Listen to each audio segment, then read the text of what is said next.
Welcome to Atlanta, Georgia on NASCAR Heat 4. In the NOSSCAR Brighton Truck Series event. Here at Atlanta, it is the Bulldog 200 Round 3 of the 2020 NOSSCAR Brighton Truck Series season. And we're glad to bring the coverage to you live on the NOSSCAR Series Racing YouTube channel. Thank you for joining us, and we have a panel of a who's who here in the NOSSCAR Brighton Truck Series. You have the defending champion Jade Burr. You have the Tailgate 250 winner OG Info. You have last week's winner at Las Vegas, Jimmy Best. You have Tony Camerata, and you have Stephen Corley. Thank you all for joining us. Thank you. Thank you. Thank you for having us. Thank you. Thank you. First question is going to go to the defending champion, Jade. You're in a three-way tie for the most all-time wins here in the NOSSCAR Brighton Truck Series. You have a solid chance to wheel it to victory lane yet again here at Atlanta. This is your style of track. Tell us what your plans are, what your strategy is towards parking it in victory lane today. Well, the first thing is to not blow a tire, because Atlanta is known for the wear they have here, and it's not fun.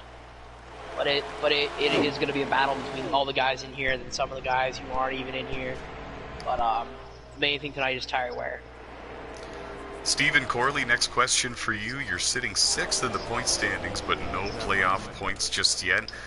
A lot of drivers have been talking about the tire wear. We just heard Jade Burr mention it. A lot of drivers thinking they're only going about 8 or 9 laps on a tire run. What are you registering? Like I said about that, it's probably about a 9. And the tire wear is really going to be a huge factor tonight at Atlanta. Tony Camerata sitting 9th in the point standings. You have a playoff point. You're above the playoff cut line. Remember, 12 drivers advance to the playoffs here in the NOSSCAR Brighton Truck Series. How are you feeling about your chances today for the Bulldog 200? I feel pretty good. I mean, I think when it comes to tire saving, I might be the best when it comes to it. I don't mean to get cocky or anything, but everyone's been going like about 8 to 9 laps. I was able to go about 10 to 11 if I really try, which I'll be trying to do today. Next question goes to Jimmy Best. Do you think that you could do something similar to what Tony just mentioned? And if so, how much time are you losing to the drivers that are not doing that? I feel like I can do something similar to what he's doing by going about 10 to 11 laps, maybe 12. And you'll be losing a lot of time because the tires, just brand new tires need so much for the first 4 or 5 laps of the run. Because they're just so important. Making sure you're able to stay out in front too, making sure you get that track position. OG Info, the points leader, Tailgate 250 winner. What do you think of your chances today in the Bulldog 200?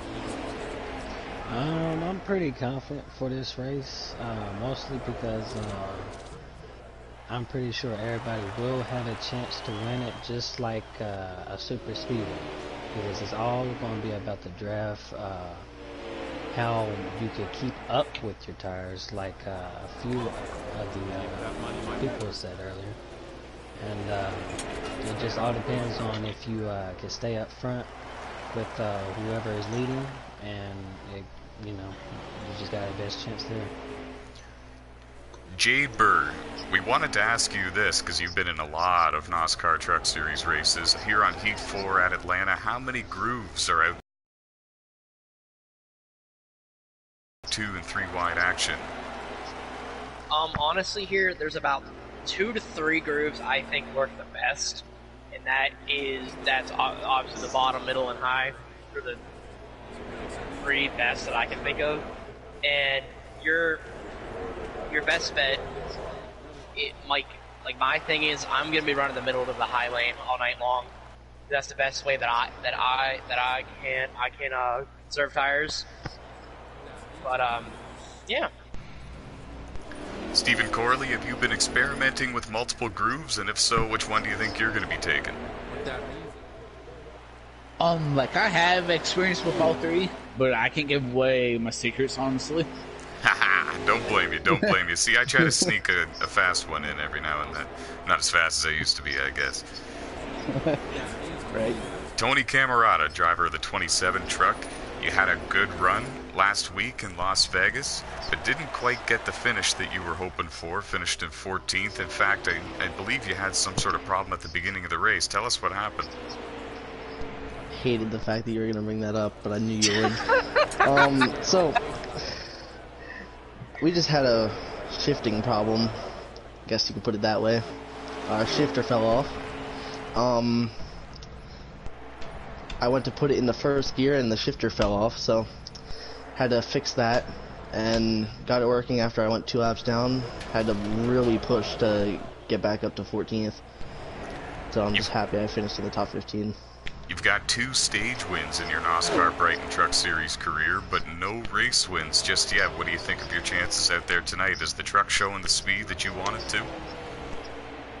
I mean, I'm not going to let that dwell on anything, that I don't have any wins in the 2 stage wins, but I think I have a good shot tonight. Hopefully, I do. Jimmy Best, you parked it in victory lane last week at Las Vegas. Did a great job there, and that gave you your 5th all-time NASCAR Brighton Truck Series win, putting you in a 3-way tie with OG Info and Jade Burr at the top of the all-time wins list. Tell us what that means to you as a driver. Well, it means a lot that you're able to go out there and win in anything, because wins are hard to come by when you have the amount of talent that's in this league running against each other. I mean, there's probably about 8 to 10 guys that can win on any given night, so it means a lot to be able to be at the top in a tie with OG Info and Jade for the most wins in this league. OG, your thoughts on the same question? It's crazy, because I mean, in my own way, everybody has their own best tracks they're really good at, so it makes you want to practice more at those who are better than you at that track, which makes you better for let's say the playoffs, which gives you more of a competition, gives the other people more of a competition, and it's incredible. So truly the competition level here in NASCAR does push you to be a better driver. Is that what you're saying, Info? Yes. Very good. Good stuff.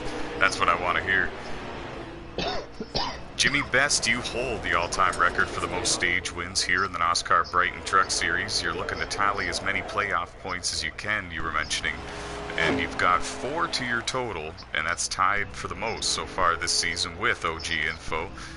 Do you have any sort of answer to the whole strategy and what you're going to do in this race type of question? I never try to give away what you guys are going to do out there, but we want to know. I'm just going to run my race wherever I get in the stages of where I get. If I get some more stage points, more playoff points, that's always a bonus. But the main goal is just to stay out of trouble and make sure I'm there at the end of the race. Good stuff. Stephen Corley, same question. Strategy calls to win the race today. Stay in the draft and conserve the tires and hope that you don't screw up anyway. Tony Camerata, do you have any tips for anybody that's looking to break their way into NASCAR competition as a rookie driver? What do you think of now? I'm still trying to get tips myself. Well, guys, I'm at my favorite segment of the NASCAR pre-race show. It is the 3 fan questions. Are you guys ready? Sure. Oh, God. Don't know how I feel about this. Which NASCAR driver do you think is most likely to pass out after doing a keg stand? Tony. Dakota bro. Definitely Dakota bro.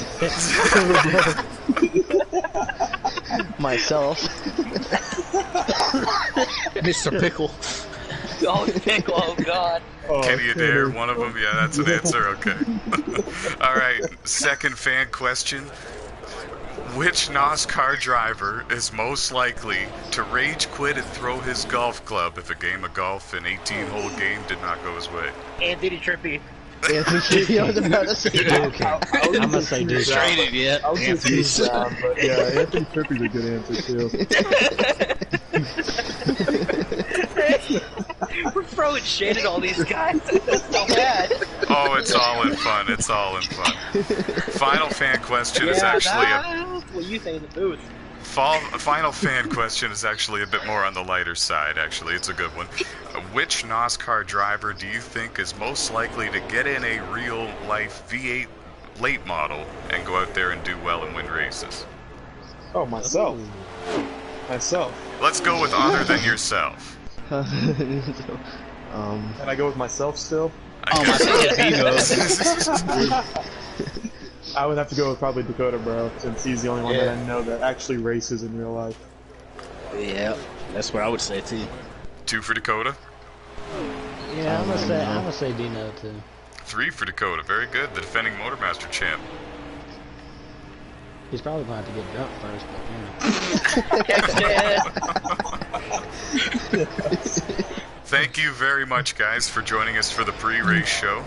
We're going to send you off to your trucks and let you gather in your party chats that you prefer to be in, and good luck to you in the Bulldog 200. Thank you. Thanks. Thank you. And if you guys joined us for the pre-race show, that was truly a who's who here in the NOSSCAR Brighton Truck Series. Jade Burr, OG Info, Jimmy Best, Tony Camerata, Stephen Corley, 5 warriors here in the 2020 NOSSCAR Brighton Truck Series season. Getting ready to get closer to the action, and now joining us in the broadcast booth is in-race reporter Nate Schultz. Thanks very much for joining us. My pleasure as always. Awesome. Now, you know a whole lot about Atlanta. You have been showing amazing speed throughout the test sessions, let me tell you, and I'm not just saying that. What groove has been working for you, and what about this track seems to separate you from some of the other competition out there? To be honest, my favorite groove that I run at Atlanta is the bottom. And there's no ifs, ands, or buts about it. I will always stick to the bottom. If I have to, at the very end of the race, I'll go up high to gain a little bit of speed, but I'll run the bottom until the sun goes down to keep my tires on my car. What do you think we're going to see in tonight's Bulldog 200? What kind of racing? It's going to be crazy, let me tell you. There's going to be a lot of passing going on with all the different lanes, because if you're up high, then you can get a run down the straightaway and pass people on the high side, but then they'll come back and pass you on the bottom in the corner and try and slide job you off exit. So momentum is going to be a big key factor into getting track position throughout the race. Yep, that is definitely going to be the case. Talk about the tire wear a little bit for us. A lot of these drivers are very concerned. It's insane. I can go about 10, 11, maybe 12 laps at the absolute most, and that'll be when my tire is essentially at 0 and I'll be having some issues getting down to speed onto pit road.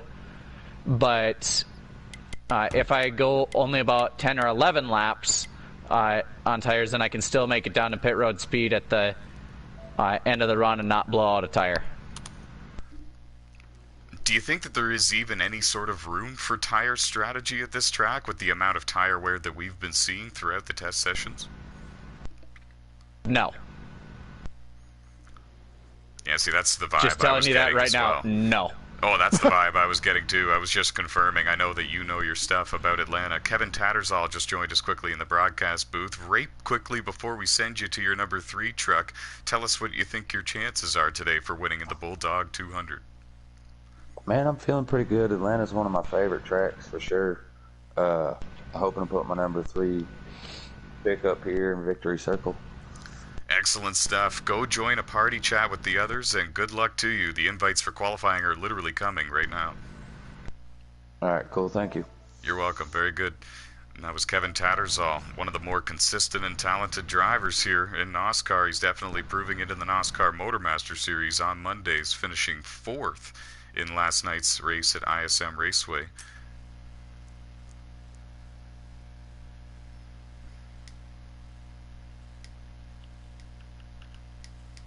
Now we're going down on the friends list, the invites are being sent to these drivers.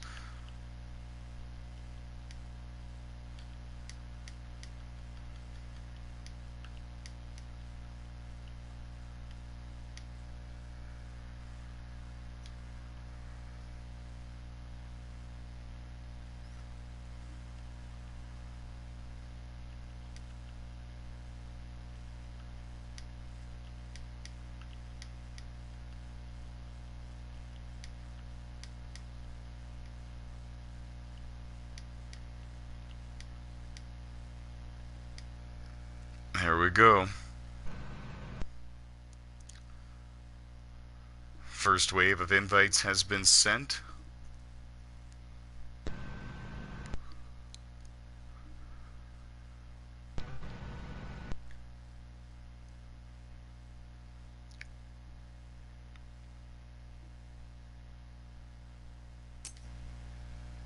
Going down the list one more time, folks, just to make sure everybody is here and ready to go.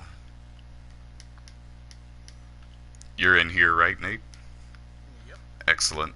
I am in 24th. Okay, excellent. How many in here? I'm in the menu where I'm inviting. 30. Oh, goodness. 30 drivers ready to go for qualifying. Well, 30 I guess 29. including you. Yeah, 29, because I won't be participating here in the race at Atlanta. Just trying to gather the guys all in the lobby and ready to go for qualifying.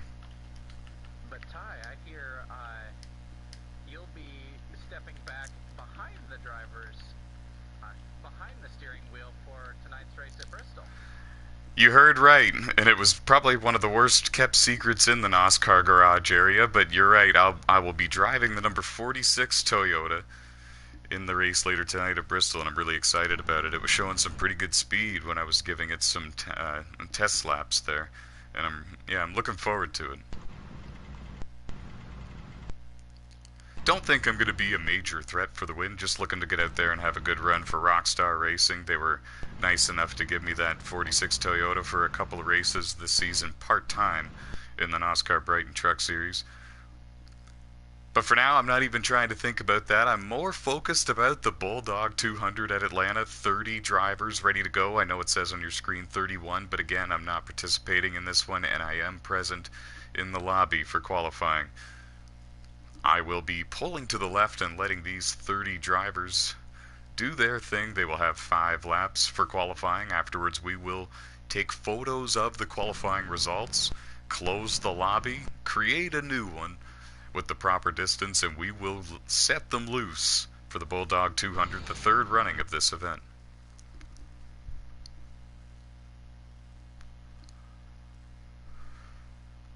This should be interesting. I'm going to make sure that I back off quite a ways so that I don't have to worry about getting into any accidents, so I can just get a clean lap ripped off. Don't blame you, and I feel like a lot of the drivers deeper in the pack for the start of qualifying will probably join you. Some of the others might lift as well.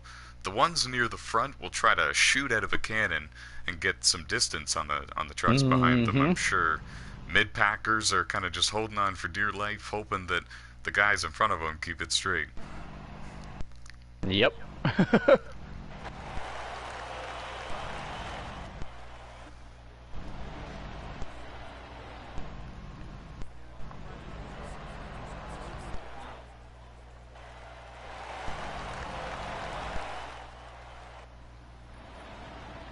Round 3 of the 2020 season. Qualifying set to begin. 5 laps of qualifying for these drivers. They are allowed to pit during the qualifying session. Alright, man. You're coming to the green. Are you ready now? Green flag, green flag.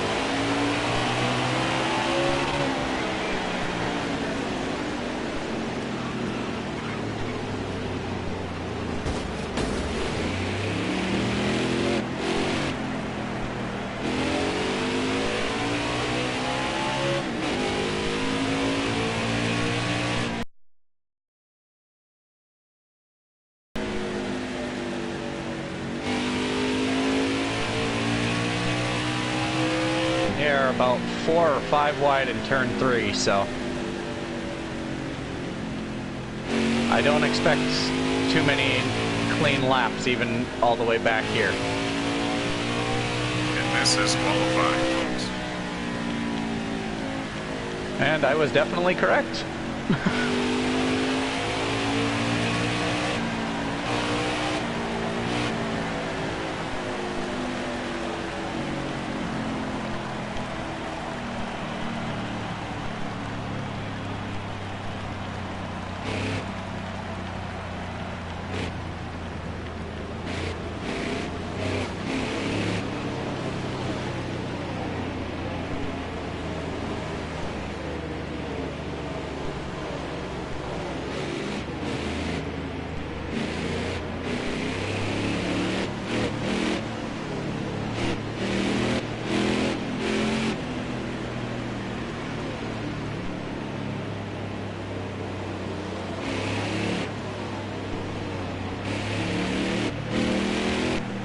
3 more laps of qualifying for these drivers. 30 drivers will start in the Bulldog 200 at Atlanta Motor Speedway.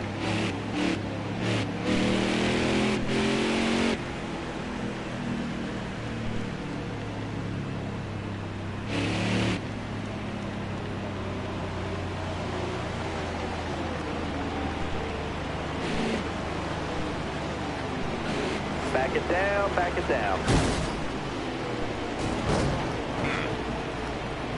I was way below the white line. I'm not sure how I got hit.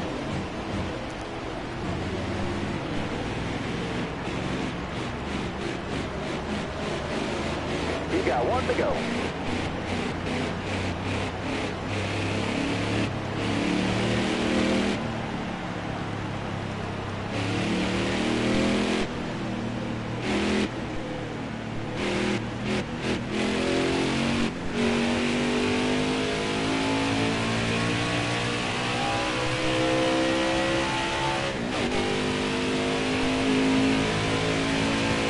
Pretty much concludes qualifying. How did it go for you, Nate?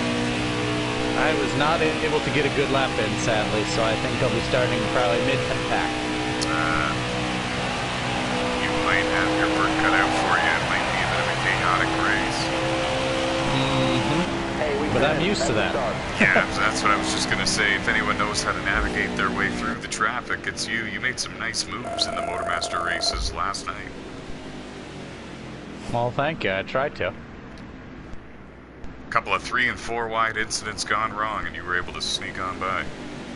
Yep, and I did see that the 51 truck was lagging quite a bit on my screen. So the lobby overall did seem a little bit laggy and glitchy on my screen as well. It did. There's a driver that said that he lagged out, and that's the driver of the 33 Chicago Cubs. Yep. So he lagged out right in front of me at the start of it. He'll have to start at the rear of the field here, but he'll still be able to make the race. Now this is the point in time where we take pictures of the results from qualifying and we invite them in order to a new lobby. So all these drivers need to stay in this lobby. Okay, I was not expecting a 7th place.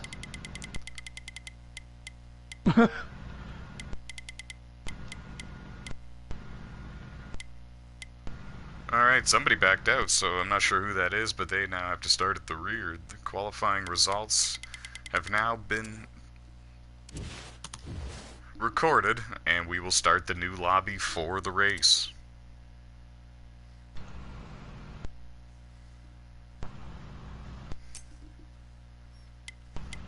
Yeah, Ty, I did not think I got a very good lap in. Apparently, I don't have to run as fast as I thought I did.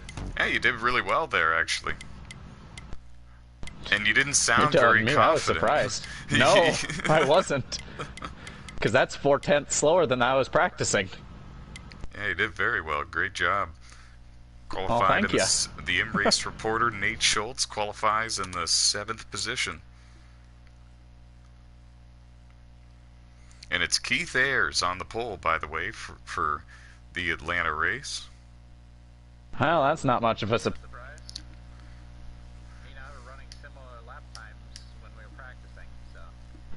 I think I was about a 10th quicker than him, but I don't know.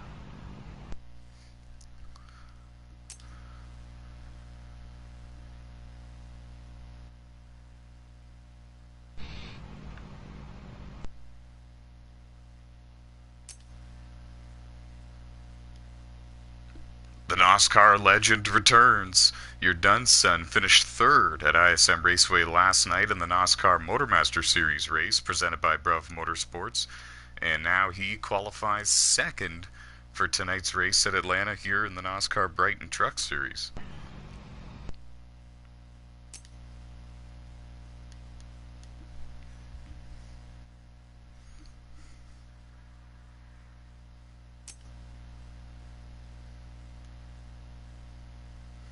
Acceptness qualifies third. Nick Donfrancesco qualifies fourth. Invite sent to them. Kevin Tattersall qualifies fifth.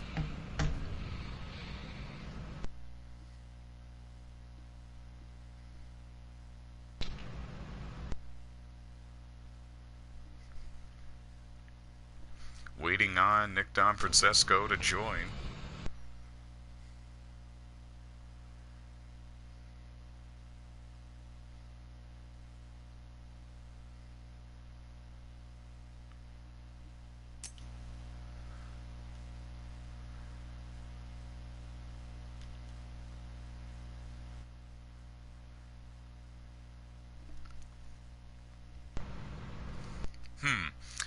Waiting on Napa.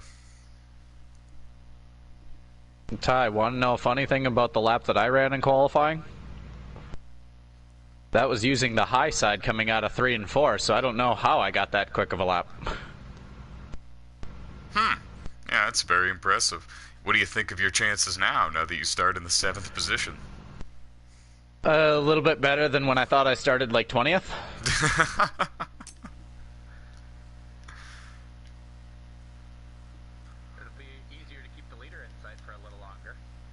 Yeah, absolutely. Moving on, Napa not joining, so Kevin Tattersall, the next one to get the invitation.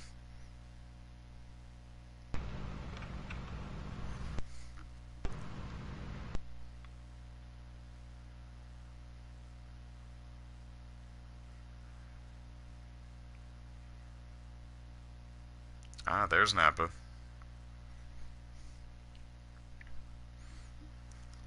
Now waiting on Kevin. There's Kevin. Great qualifying effort as well for B.J. Thomas. Now the invitation sent to him. He will roll off in the 6th position outside of row 3. Inside of row 4, the in-race reporter, Nate Schultz. Invite coming to you shortly, buddy. Thanks for joining us again, as always. Great to have you here in the booth with me while you go out there and do your thing. And to be the in-race reporter. Yeah, happy to have you. You do a great job at both. Qualifying outside of row 4, right alongside you is going to be Tony Camerata. Now he's looking for a good run. Oh, yes he is. He's above the playoff cut line, but he would love to add to his playoff point total, I'm sure. Mm-hmm. He always likes trying to get as many points as possible. And how about Thomas Geyer starting in the 9th position? Nice. Very good. He found victory lane a couple of times in the NOSSCAR Legend Series on NASCAR Heat 3. Now he's prepared to go out there and perhaps get a win here in the NOSSCAR Brighton Truck Series. Hey, Ty, One thing on Tony, he's a lot like, he and Jade are a lot like Martin Truex Jr. in the 2017 NASCAR Cup Series. Essentially, a point monger. Mm-hmm. They'll try and get up near the front and get as many points as possible, and they'll be point bullies, be like, you'll think, oh, hey, I'm going to finish third in that stage, and then they'll be like, nope, back up a little bit. I couldn't agree more. And the level of competition here in the NOSSCAR Brighton Truck Series is just tremendous. It's hard for all of these guys because we have so many drivers that are supposed to be getting top 5 finishes, and we can't put them all in the top 5, so it's just exciting stuff every week.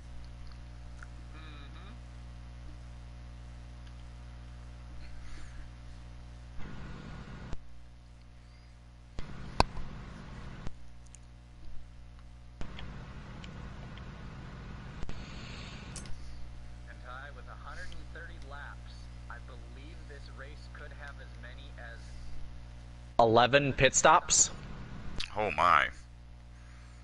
It'll essentially be the Coca-Cola 600 for the truck series, which will be fun.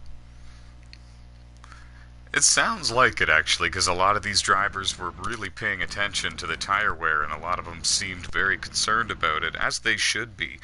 Anywhere from 8 to 11 laps on a tire run, that's not long at all. Exactly. And from what I've seen, And from what I'm thinking, I think the stages will be around 25 laps for the first 2 stages, so it might actually be smart. to short pit and get some fresh tires on and pit twice in the stage instead of only once. Ah, I see. So there is some strategy that might be deployed here tonight. Yep. Yeah, there will be strategy. It'll be who decides to stay out longer on the old tires and who decides to pit. But Ty, I will be back in just a moment. Sounds great. At this point, we're inviting 2 drivers at a time.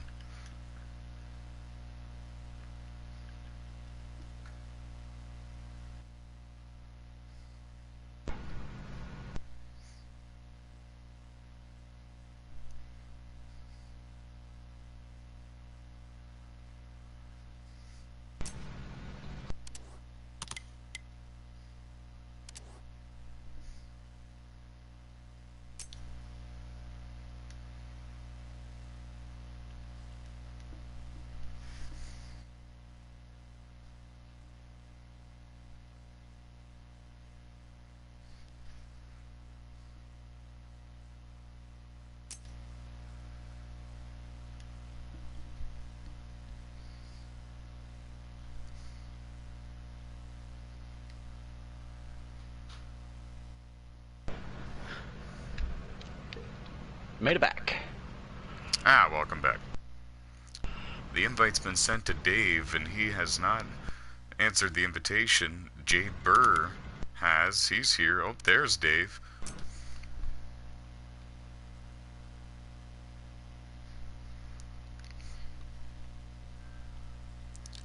Next up, Timmy Brown and Brian Schreck both getting the invite. They're both set to take off from the 11th row from 21st and 22nd.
Testing, 1, 2, testing. I copy. I hear you. Okay. Just making sure my headset came unplugged for a second. Ah, okay, no problem, no problem.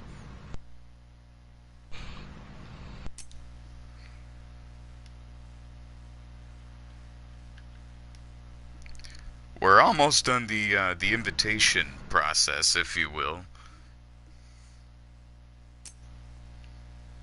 28 drivers are in the lobby. 30 of them are set to go racing here.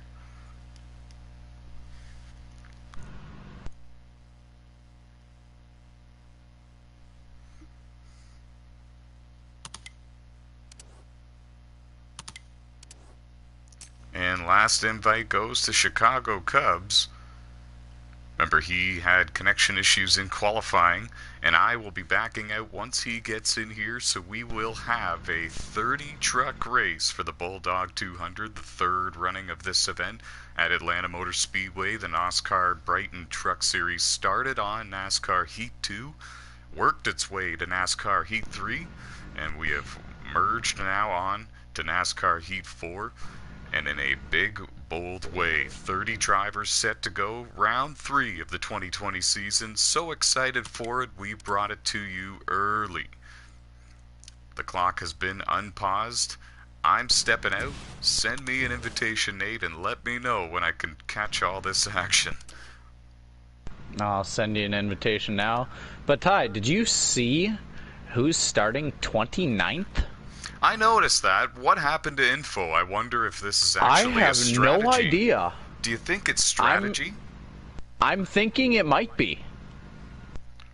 Like, it very well could be, because it's very uncharacteristic for info to qualify 29th in a 30-truck That's exactly race. what I was thinking. The only truck that qualified worse than info is the driver that failed the qualifying inspection, I guess you could say, having the connection issue. So yeah, there might be some sort of strategy move involved there for And info. Ty, you can join now. Can I? Okay. Excuse me. Excellent. Yep. 130 laps. Round 3 of the 2020 NOSSCAR Brighton Truck Series season at Atlanta Motor Speedway. I can't wait. 130 laps. It's gonna feel like 400. The thing we're going to keep our eye on the most definitely is the tire wear. Mm-hmm. And I would say any type of pit strategy that these drivers might deploy. It's going to be tough to keep track of who the leader is through all of these cycles of pit stops. And that's why I'm here. Absolutely. That's why we got our in-race reporter, and he's starting in 7th. You got a pretty good shot at winning this thing. Good luck to you today, sir. Well, thank you. I hope I've got a shot at winning it. We'll see. And we're going live for the Bulldog 200.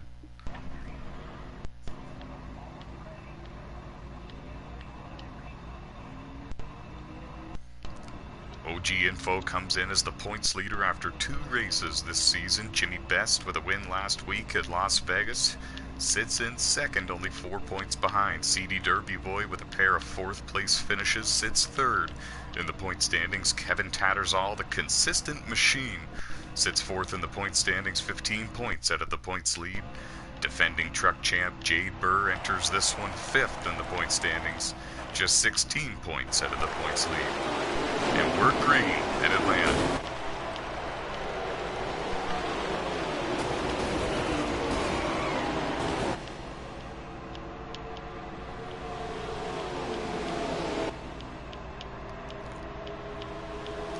Could be a connection issue on my screen, but if not, Jade Burr was involved in an incident back there in turns 1 and 2. But out front, it's Keith Ayers leading the way, with Anthony Trippi in the 13, his teammate, in 2nd. The Keith Ayers Incorporated team brought a fleet of good trucks here for this one. Excuse me, the Kenny Adair Racing team. Kevin Tattersall runs in 3rd in the number 3 truck. Nick Don Francesco in the 24, looking for a big race in this one. He runs in 4th, but he's got company. Charlie Irwin in the 45. All over his tailgate. The top 5 have separated themselves from the rest of the field just a little bit, but in reality, the race leader, Keith Ayers, has separated himself from the rest of the field. Yes, he has. Nate, is that you running in the 6th position? Yes, it is. Nice, having a good run in the early going. The 13 goes up the hill, finds the outside wall in turn 2. He'll lose a couple of spots back to P5 for now.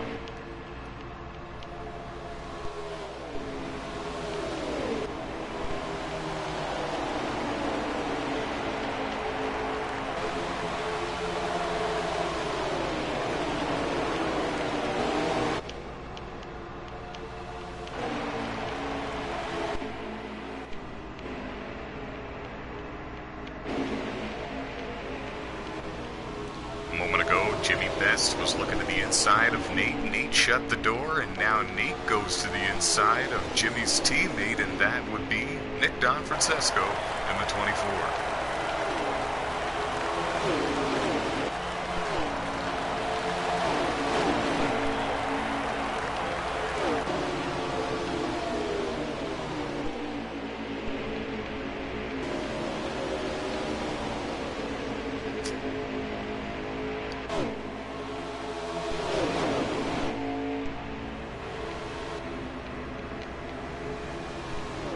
Keith Ayers is flying, and just a quick update on one of the more important drivers, one of the notable drivers that are above the cut line for the playoffs, Tony Camerata, with heavy front end damage on his way to pit road to repair it. Didn't see what happened to him. We're trying to keep focused on the lead pack if we can.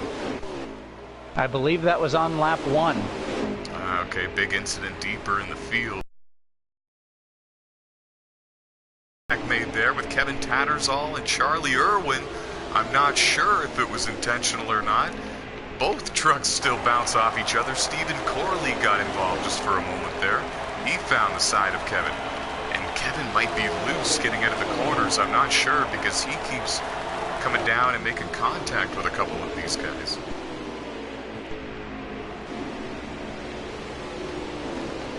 Kevin goes up the hill and finds the outside wall. I think that he's just got his hands full with the handling of that truck right now.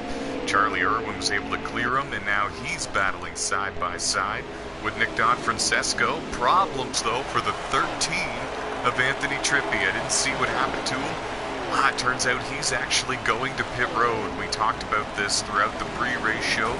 It's going to be short runs on these tires. And CD Derby Boy in the 8 truck spins in the grass trying to enter pit road. We knew that that was going to be a tough part of this race as well, Nate, entering pit road. Mm-hmm.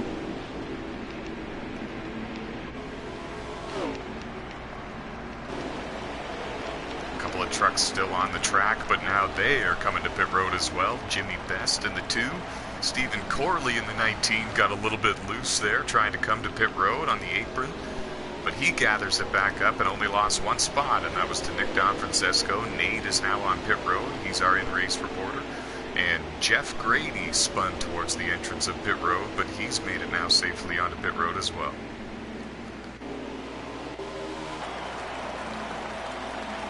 There's going to actually be around 3 pit stops in stage 3 or 4 pit stops in stage 1, I believe. Yeah, it's going to be a busy place on pit road. These pit crews are going to get their money's worth, and there's a collision on pit road. CD Derby Boy was going to his pit stall while Stephen Corley was leaving his, and that was just a simple game incident, just a race incident. Both drivers were no longer in control of their trucks. They were waiting to leave pit road and enter pit road. When you're on pit road, you don't have control of these trucks. So that was just a racing deal, and that was an unfortunate one.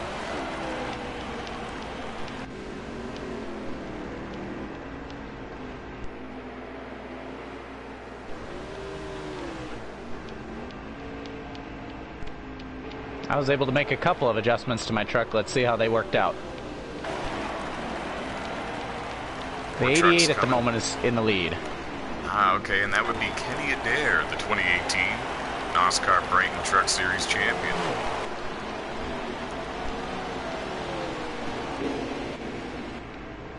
There he is.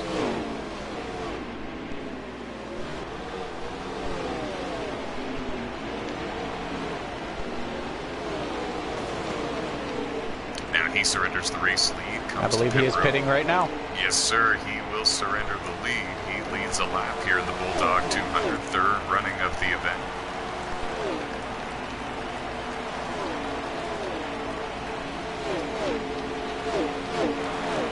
And that should hand the lead back over to one of the drivers that I'm assuming pit under the first lap in this green flag cycle of pit stops, but I'm not certain. Who do you have as the leader, Nate?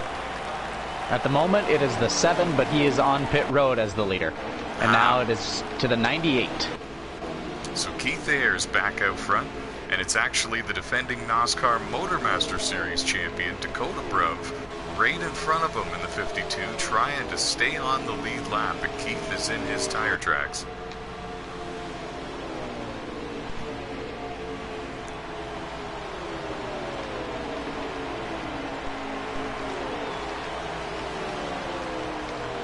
in second is Charlie Irwin in the number 45 Chevy Silverado, within striking distance still of your race leader, Jimmy Best, in the 2 runs in third.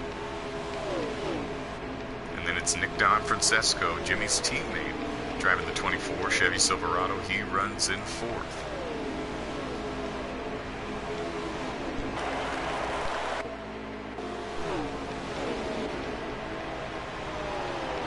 A little bit of front end damage to the 24, but it's still handling right, and it's pointed in the right direction. He's got it in the top 5 right now, and it's the top 5 drivers in the stages that receive points. So he's doing what he's got to do.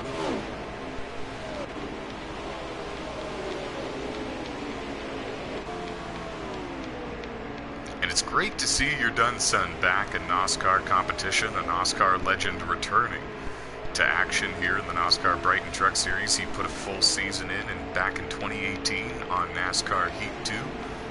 Very successful season, making it to the Final 4. Many top 5 finishes that year, but no wins. He would love to get a win here today or any time this season. Put a check mark in that column. Finished third in last night's NOSSCAR Motormaster Series race at ISM Raceway.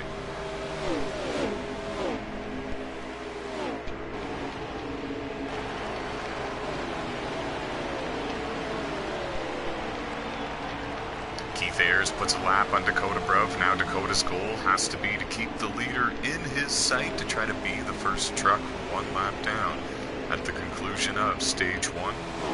Very difficult to make these laps up. Nate, what position are you running? As a matter of fact, I am in 6th with with the 13 directly in front of me. Now I'm in 5th. The 13 is pitting. And now I've got the 45 directly in front of me for 4th place. Wow, pit stops already. Yep.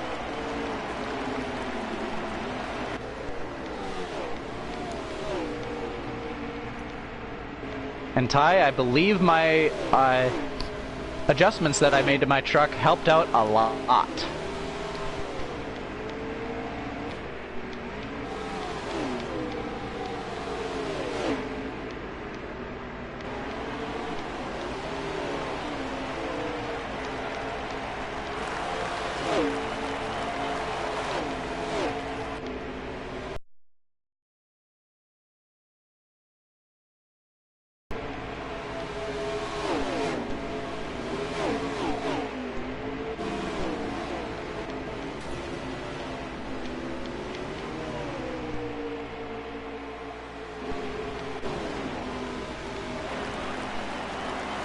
Race reporter going down pit road. Back in.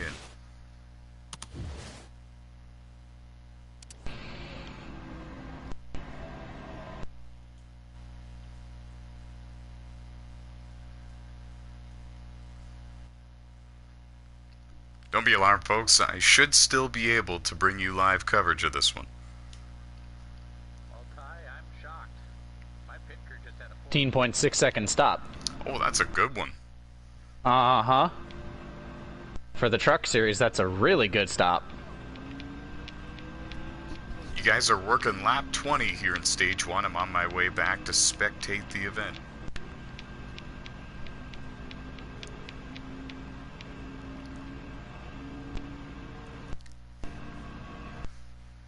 The 54 truck is in the lead at the moment, but that is still during the round of pit stops.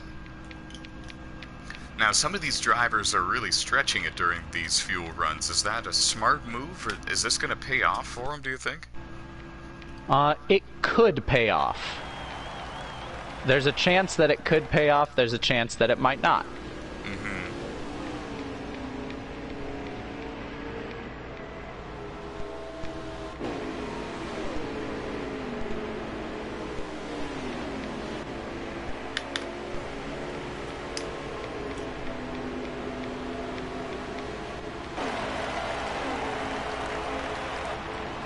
Back to live coverage, folks. Keith Ayers won the pole, and he's led the most laps in this race. And once the cycle of green flag pit stops is completed, he will again be the race leader. At the moment, it is the 99 leading on pit road. So Jade Bird, defending truck champ, leads a lap, but now surrenders the lead to teammate Keith Ayers.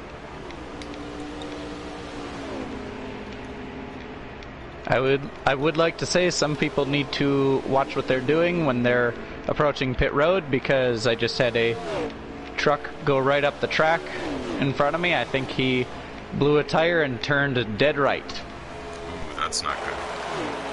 I only made very minimal contact, so I'm very happy. I've made my way up to third, with second place directly in front of me.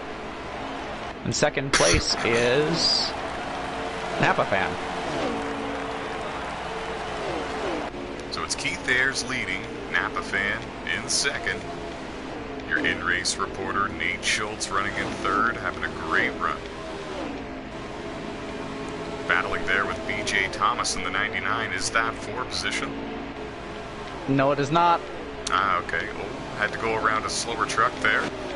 That's why I was clenching a little bit. Yeah, you did a great job. BJ Thomas, not so much. He ended up getting into the side of KO. KO drives that number 20 Chevy Silverado that just went a lap down, and KO went up and made contact with the outside wall. Now you've gapped BJ Thomas a little bit, and you're still within striking distance of Nick Don Francesco. Slapped the wall a little bit coming out of two, but that's okay. Thought I saw that. Wasn't sure. Yeah. Yep. Just mistimed my exit a little bit. And Keith is gone. Keith is gone? Just say, yeah, he's 8.4 seconds ahead. Oh, okay, that's what you mean. Okay, that's good. Yeah. That's good. Okay. Whew. No, not like gone. I'm not going to jinx him. Yeah, please don't. Keith Ayers leading the way, showing the way here in the Bulldog 200. Nick Don Francesco in second. You're looking at him there in the 24. And I'm not sure what happened to Charlie Irwin in the 45, but he was a threat for the lead there for a while here in stage one, and now he is one lap down. Although, Ty, you do need to remember, if you blow a tire, it automatically gives you between 6 and 8 seconds of damage. So some of these guys may have blown tires. I see. See, that explains a lot. Mm-hmm. Some of these drivers might have had issues with that. Keith Ayers looking for his third career NOSSCAR Brighton Truck Series win. Also looking for his 6th career stage win here in the NOSSCAR Brighton Truck Series. Nick Don Francesco goes around Peyton Larson. Peyton is one lap down in the 16, battling to try to be the first truck one lap down at the conclusion of stage one. But he doesn't have too many laps to do so. He's battling with Charlie Irwin just behind him, and there's still a couple of trucks just in front of him that have since then went a lap down as well. Checking in on your race leader, Keith Ayers goes into turn one nice and smooth, hugs the yellow line. Really seems to like the inside through turns 1 and 2, lets it drift up to the middle and then to the top. Gets a nice launch down the back straightaway, pulls up to the 32 of Ryan Schreck, looking to put him one lap down.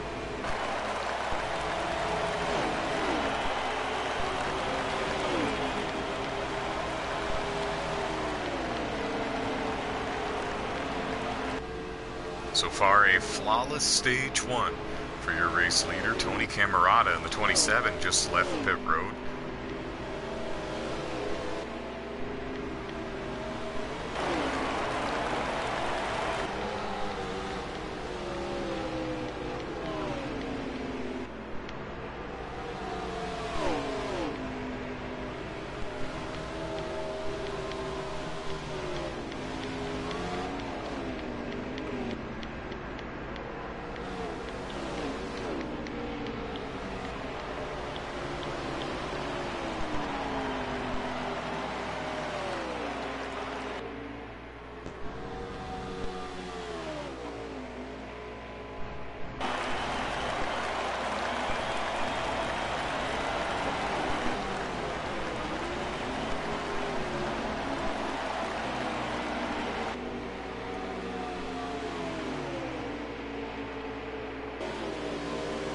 Another quick pit stop.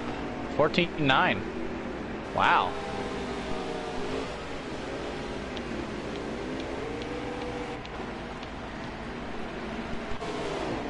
And a pass for second was made on pit road.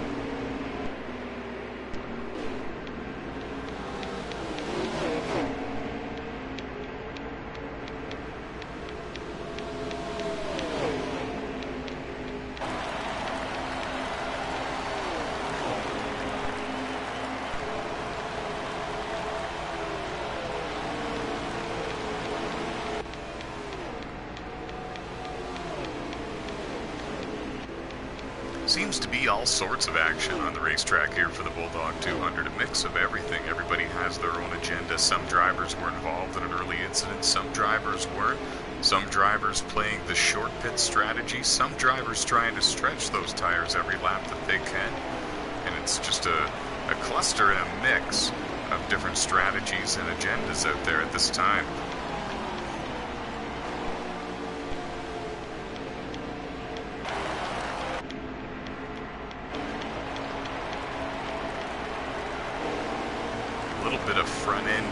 To Keith Ayers in the 98, but I believe that he's actually Nick Don Francesco in the 24 has passed him. Nate is now in front of the 24. Who's the leader? Jade. Ah, Jade Burr. And then it's me, and then Nick.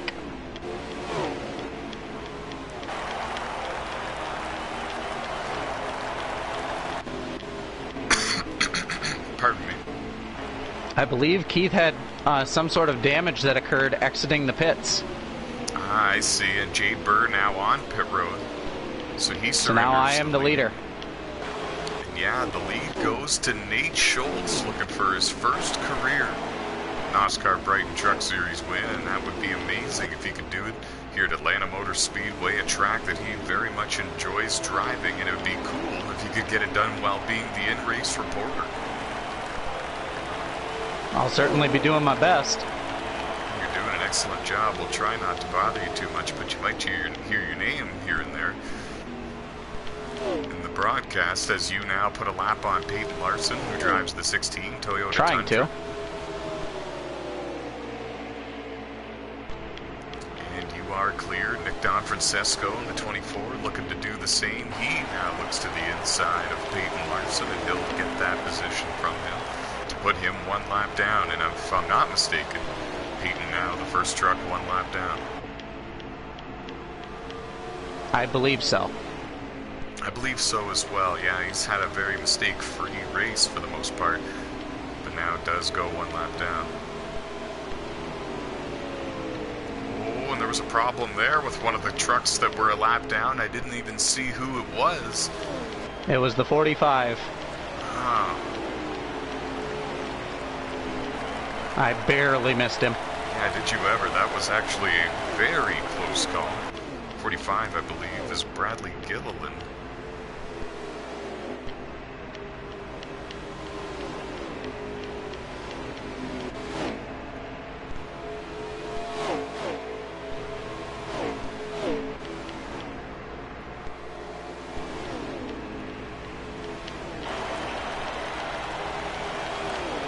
Yeah, the number 48, Ally Chevy Silverado, leads the way for the Bulldog 200, Nick Don Francesco. Right behind him. Good stuff here at Atlanta Motor Speedway. You're watching NOSSCAR Brighton Truck Series action here on the NOSSCAR Series YouTube channel, round 3 of the 2020 season. Happy to bring you coverage. Hope you're enjoying the broadcast. We're going to step away from commentary for a short break, and we'll return shortly.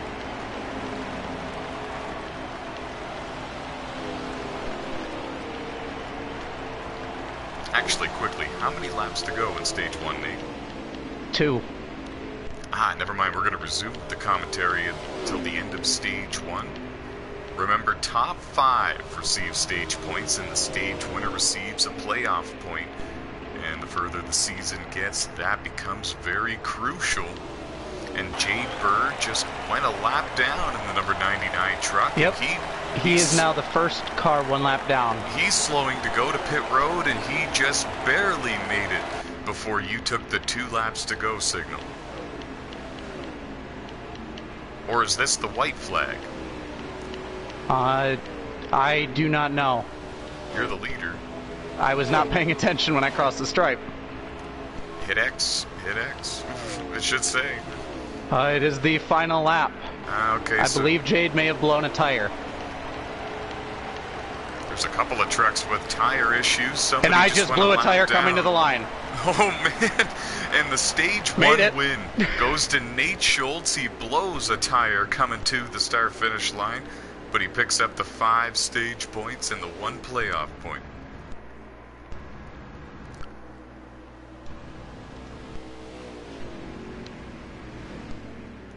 Well, I didn't see anything like that. Jade petitioning, but...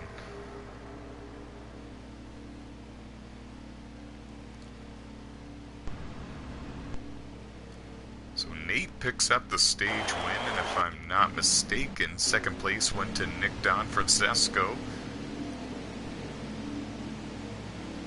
And third would have went to Keith Ayers, but this is all, we don't have the live ticker. Me, Nick, Keith,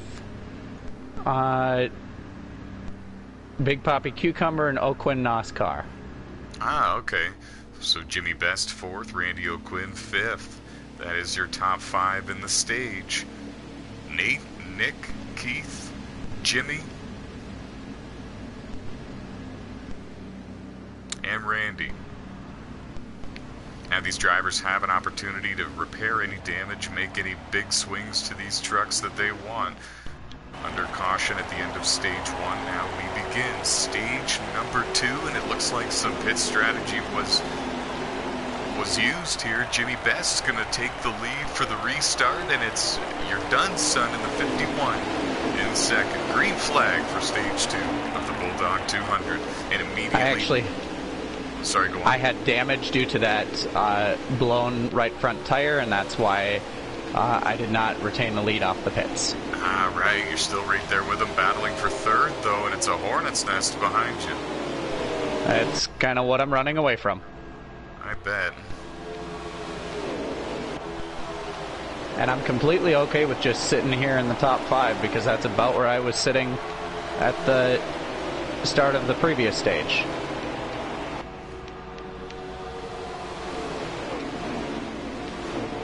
Jimmy Best leads the way. Randy O'Quinn in the 18 trying to take second from the number 51 of your Dunn son. The outside line really moving. OG Info trying to go with him. Nate Schultz looking up there as well.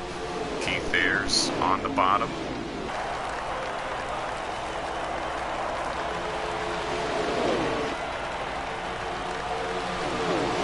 Very clean and smooth start to stage 2 for the top 22 trucks. 30 drivers started in this event.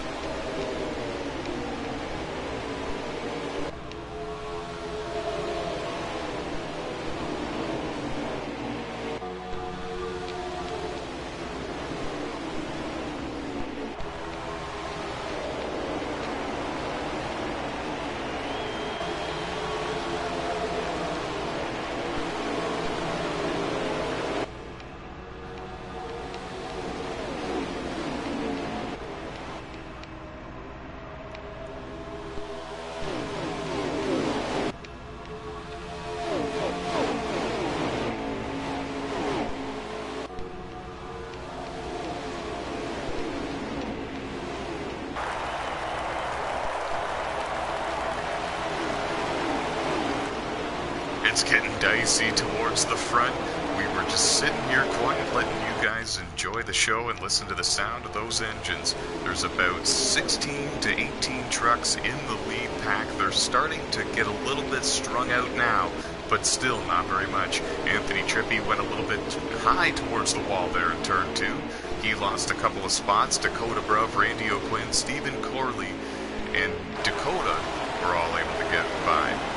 Dakota Pate in the 08 truck making a start here.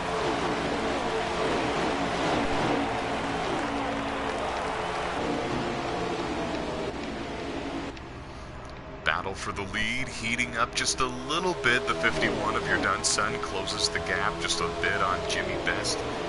The 2 and the 51.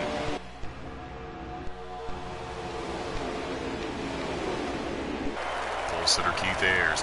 And defending NOSSCAR Platinum Cup Series champion runs in third. He's still right there with these guys. The draft pretty powerful here at Atlanta Motor Speedway, and there's a lot of grooves that you can run. He still has a great chance. Nick Donfrancesco in the 24 right there in fourth. And I'm not sure if Dakota Bruv is on the lead lap or not, but if he is in the fifth position. Dakota Bruv is not on the lead lap, but he is the first car 1 lap down, I believe. Ah, okay.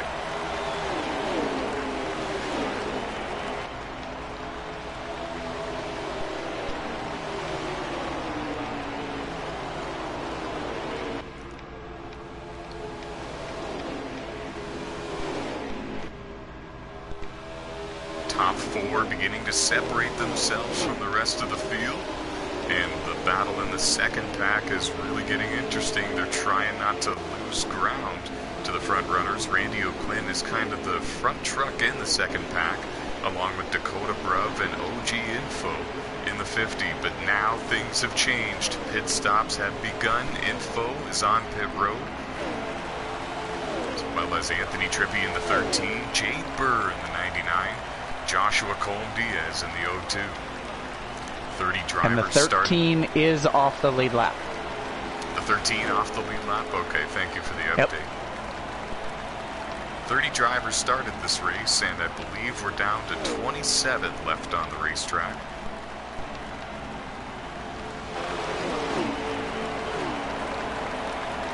Keeping our eye on the battle for the lead, at least until they make their scheduled green flag pit stops. We're working stage 2, and it's still Jimmy Best leading the way. It's been crazy how quickly these tires wear, Nate. Mm-hmm.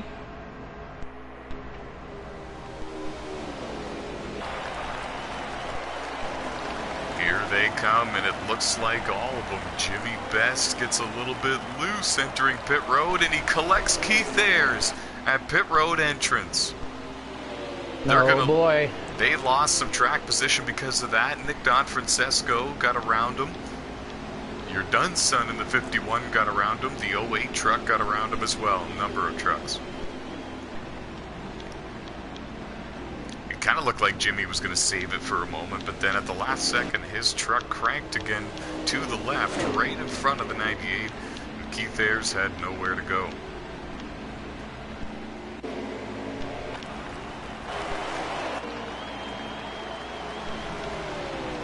Here's a look at Kevin Tattersall in the 3, right there with the 2018 truck champ, and that is Kenny Adair driving the number 88.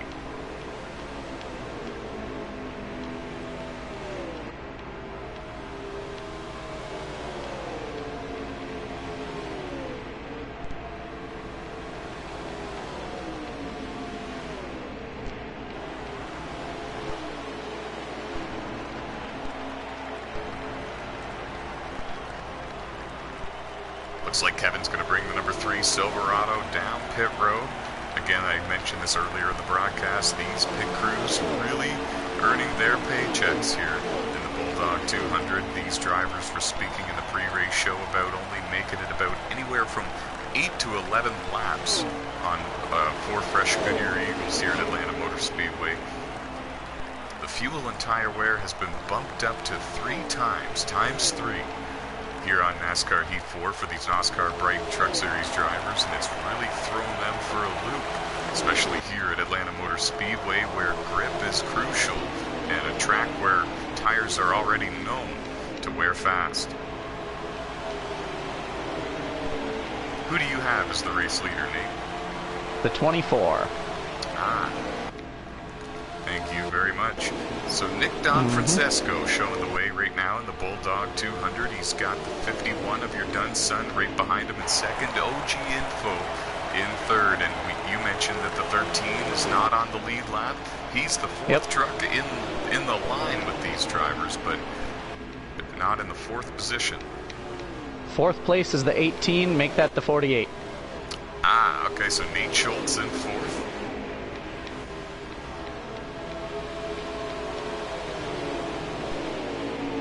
And the 18 is now 5th of Randy O'Quinn. Perfect, thank you. And you guys are all right there close together. I'm glad that I've got a little bit of breathing room now. But yes. There's a lead pack of trucks where you can find the top 3, but they've got a couple of lap trucks with them as well, so that's giving them a bit more drafting power. They're quite the unit going around this track. The second I mean, Ty, there were only 9 trucks on the lead lap to start stage 2. Really? Mm-hmm. Oh, this is news to me. Wow. Yep. Kenny Adair going to pit road in the 88 and watching the battle for the lead heat up a little bit. Info thought about 3 wide for a moment and then settled it back behind the 24 of Nick Donfrancesco. He drifts up high a little bit. He puts the 51 in the wall just a little bit. I don't know if there was contact between the 50 and the 51, but your Dunson didn't have very much room to deal with up there, and he made contact with the outside wall, drops to 3rd, and he also drops to the tail of this lead pack. And the 13 of Anthony Trippi dives down pit road.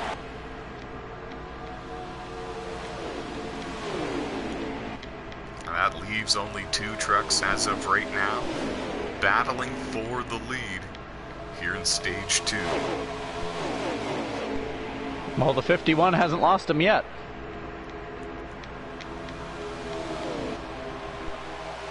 Yeah, it's a good point. Well, we're definitely not ruling him out, but he's just got a bit more ground to make up before he challenges again for that race lead. Yep. If anyone can do it, it's your Dunson. I've mentioned him earlier in the broadcast.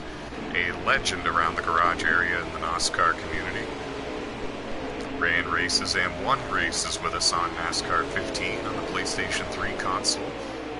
Ran a full-time season in the NOSSCAR Brighton Truck Series on NASCAR Heat 2 back in 2018. A number of top 5 finishes, made it to the Final 4, but didn't find victory lane. He would like to change that here in his first full-time season in nearly 2 years.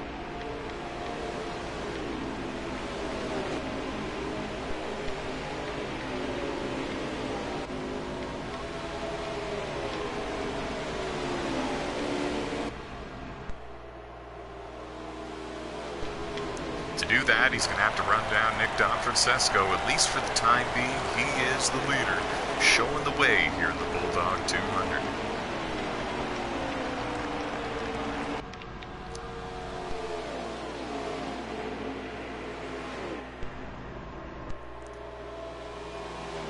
Nate, is the top groove rubbered in at all? Is there some speed up there? There is a little bit of speed up there, but it's not a lot. Few and far between, huh? Yep, that is definitely for sure. Yeah, because I definitely noticed most of these drivers are working the inside line, nearly hugging the yellow line, actually, almost all the way around this racetrack.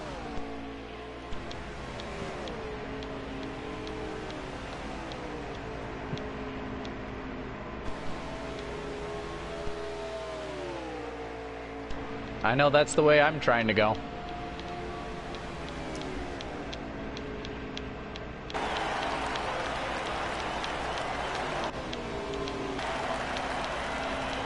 Here comes Nicholas. He surrenders the race lead. He's on pit road.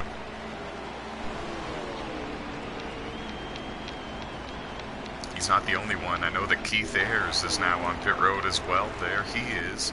Your Dunson just leaving pit road along with Randy O'Quinn and others.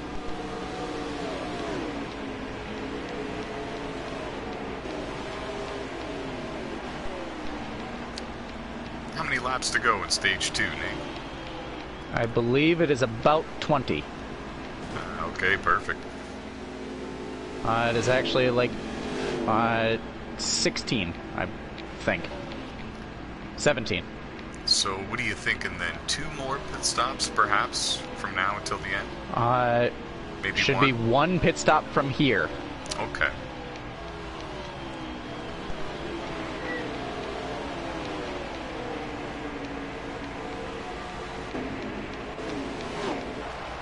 The 16 of Larson is in the lead,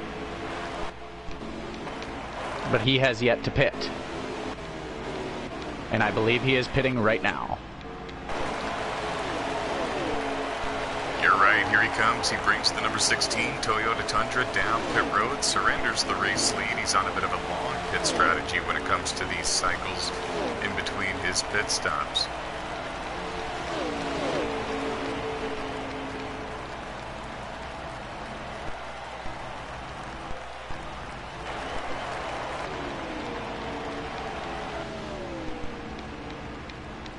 On tough break, it doesn't look like Joshua Colm-Diaz is in motion at all on pit road. His number 02 Chevy Silverado parked and done for the day, it appears, here at Atlanta Motor Speedway. It also appears Timmy Brown in the 75 done for the day as well. A couple of casualties, some attrition here for the Bulldog 200. This is a long, grueling event, 130 laps in total, working stage 2 with 14 laps to go. And the 88 just wrecked 4th and 5th place. Were you involved? I saw the purple truck spin. Yep. And I believe it was by blowing a tire. So Kenny Adair blows a tire right in front of Nate in the 48 truck. Contact was made. The 20 of KO was involved as well. Now Kenny on pit road. And that's a tough deal. That's a tough break. What position does that put you in now? He started in 29th, and OG Info leads the race here in stage number 2. Keith Ayers runs in 2nd. Nick Donfrancesco in 3rd.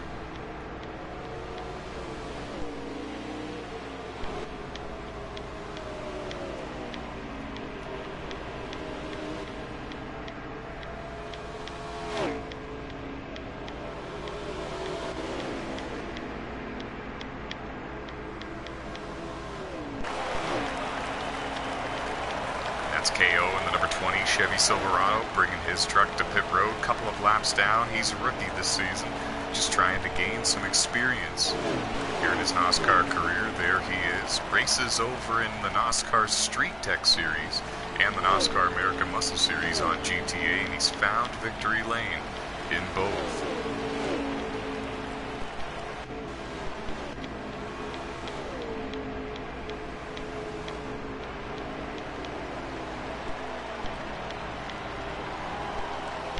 Info surrenders the lead, brings it down pit road, gets that truck rolled down to pit road speed, and it looked like he did it very smoothly, executed like a veteran. Nick Donfrancesco comes down pit road as well. Looks like CD Derby in the 8 truck joining him as well. It's been a busy place all throughout the race. Everybody on such different strategies. There's really been a truck or two pitting at all times throughout the Bulldog 200. Pretty much. But Ty, I believe that accident could have helped me. Is it allowing you to save some fuel? It allowed me to save some tires. Oh, okay. Couldn't push the truck to its limit anymore because of the damage, maybe? So I was able to go 2 laps further than I was estimated I'd be able to. Oh, okay. And you think that this is going to benefit you in the long run? Nope, not anymore. Because I have 17 seconds of damage on the truck. Oh no.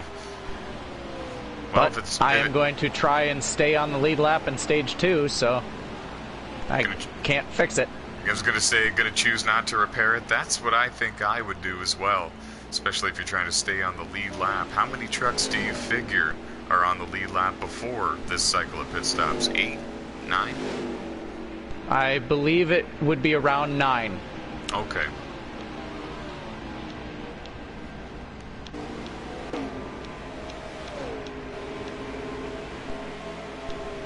Not a mark on the truck for Kevin Tattersall, and there rarely is, keeping the nose clean on that number 3 Timac Bruv Motorsports Chevy Silverado. And if I'm not mistaken, he's running in the 3rd position right now. Is Kevin Tattersall on the lead lap? I do not know. Have you been seeing his name near you in the running order as of late? I haven't been checking the running order a lot, but I do think that I did. Okay, no problem. It's just I wouldn't be surprised if he's on the lead lap and running up there, because that's where he is in line, in third. It would be Info, the leader, Nick Donfrancesco in second, and Kevin Tattersall in third. But that's only if Kevin is truly on the lead lap, and honestly, I wouldn't be surprised if he is. Not a mark on that truck.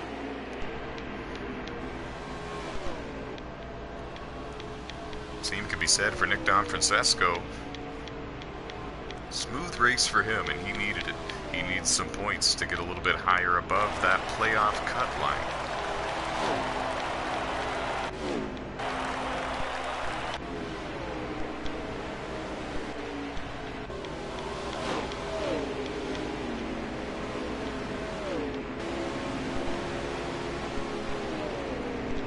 You showing Info as the leader, the number 50? I am now. Okay. Yeah, that means Keith Ayers is in second. Let me know if you figure out where the 3 of Kevin Tattersall is running.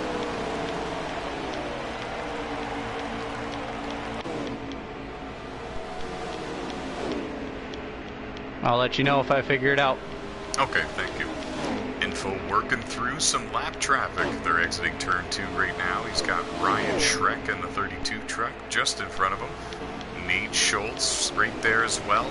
Nate trying to stay on the lead lap, but now he falls to the first truck 1 lap down, running in 7th, correct? 9th, actually. 9th, okay. Who's the next one in 8th? Who's running in 8th? Randy O'Quinn. Okay, and I don't see him. Oh, I do now, but he's got about, if I had to guess, about a 3 to 4 second gap in front of the race leader, and there's still a couple of other trucks that Info needs to work his way around to get to him, so you might be safe. I have to stay in front of the 51 now. The 51 is a lap down. And that's not going to happen. Uh-oh. So the battle for the free pass at the end of stage 2 happening right now between Nate and You're Done Son. There it is, the 48 and the 51. A little bit of contact was made. Kenny Adair coming up behind them fast in the 88 on a bit of a different tire strategy.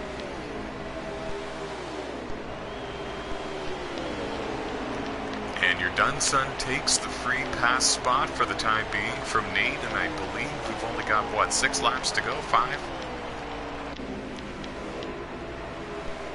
1 to go. Oh my, wow, they click off quickly here at Atlanta Motor Speedway. We're on the final lap. The white flag is in the air for OG Info. He's driving right now into turns 3 and 4 with Keith Ayers close in tow. Behind him in second, but he's not going to get there. It's going to be OG Info winning stage 2, and he's going to help his buddy Ryan Schreck stay, I don't believe on the lead lap, but prevented him from going another lap down, keeping the 32 in front of him. Those two good friends off the track. Keith actually was a lap down. Oh my goodness, what happened to Keith? Well, actually, Keith wasn't near Info, I don't think. Yes, he is. He's right behind him. Oh, then he was the first car 1 lap down. Yeah, there's Keith right there. So Keith is the first truck a lap down in, I guess, the 7th position, correct? Mm-hmm. Okay. Can you list the top 5 once you're done with your pit adjustments, of course? Info, Napa, CD, Poppy, and Larson. Ah, okay, very good, thank you. CD with a 3rd place run there in stage 2. Terrific work by him. We haven't spoken very much about CD all race long. Didn't have the greatest qualifying effort, but he's there when it counts, it seems, here in the NOSSCAR Brighton Truck Series. Coming off 2 4th place finishes back-to-back to start the season. Now sits in 3rd, and now we got the final stage coming up, folks, for the Bulldog 200 at Atlanta Motor Speedway, hosted right here on NASCAR Heat 4.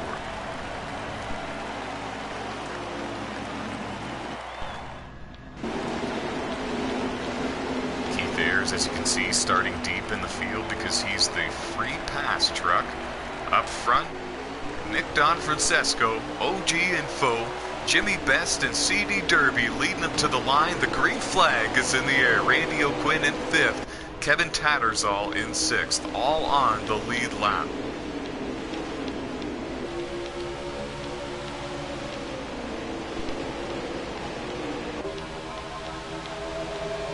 Randy O'Quinn getting stuck in the traffic with the other lapped trucks. The top 5 are still in front of all the lapped.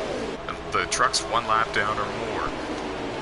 Randy O'Quinn is actually on the lead lap. Right, no, that's what I'm saying. He's stuck in the traffic with the lap down cars. He's the only one up there that's on the lead lap that's no longer in front of all the lap down cars. Trucks, rather. And he just got collected. Oh, see, that's not good, and that's what you were afraid of as well. Mid-pack incidents, especially in the final stage, when the intensity picks up.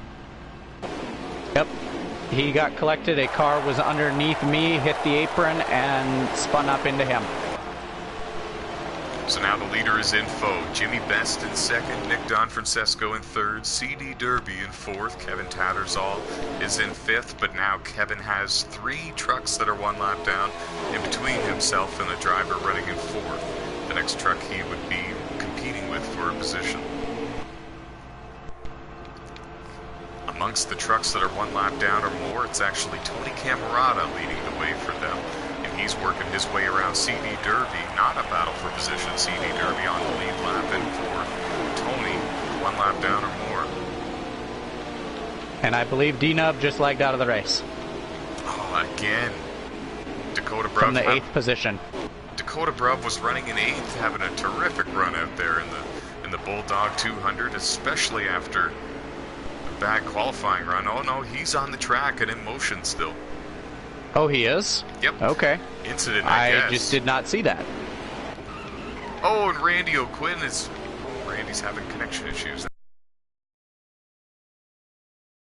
Having a moment there, and he is not. I'll tell you who's having a moment, a positive moment. CD Derby Boy running in 4th. He seems to be destined to finish in that position here for the NOSSCAR Brighton Truck Series. If he finishes 4th again, that'll be the 3rd time in a row.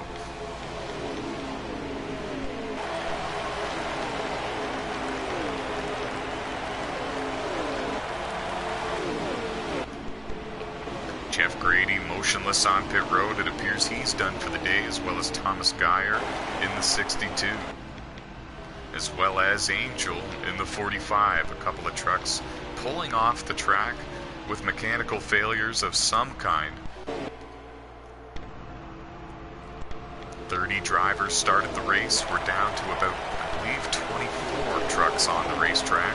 And we've had a change for the lead since we've last checked, and it's OG Info in the number 50. In fact, the top 2 are the 2 drivers who have won the first 2 races this season. Info won the Tailgate 250 at Daytona. Jimmy Best won last week in Las Vegas.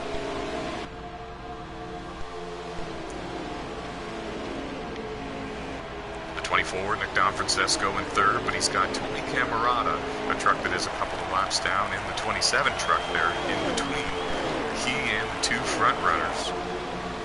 CD Derby still running in the 4th position, has fallen a little bit behind these top 3 runners, but still very much alive in the hunt for the win. Kevin Tattersall runs in 5th, but he is mired in some traffic with the trucks that are 1 lap down or more. We got a truck going through the infield grass. It looked like Ryan Schreck in the 32. He was able to keep it down and away and out of harm's way, allowing the leaders to get by safely and click off another lap. Now they thunder into turn 1. Info with a bit of a lower line. Jimmy Best started off with a higher line, pulls it down low to get a nice launch out of the corner. These 2 really know what they're doing, and it's very exciting to watch anytime they're battling for the win. And I have a feeling Info and Jimmy are going to be battling for the win a lot this season. Now Jimmy coming to pit road, CD Derby coming to pit road. Info and Nick Donfrancesco both stay on the track for another lap. So does Kevin Tattersall.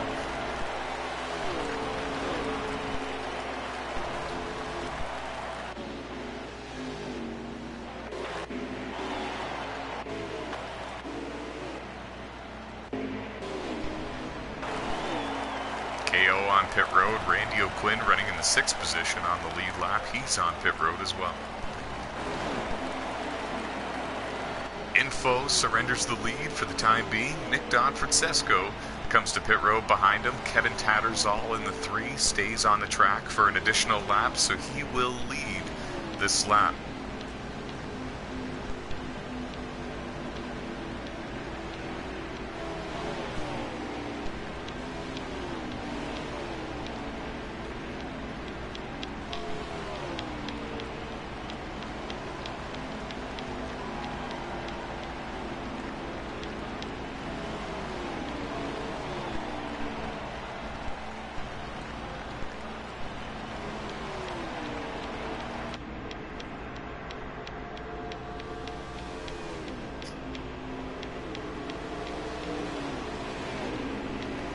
Info leaves pit road, and we're trying to see exactly where he's going to be when it comes to the other trucks that are on the lead lap. It appears that CD Derby is actually going to be in the 2nd position in that number 8 Chevy Silverado when this is all finished cycling through, and it'll be Info in the number 50 leading the way. Nick Francesco is going to be the driver running in 3rd.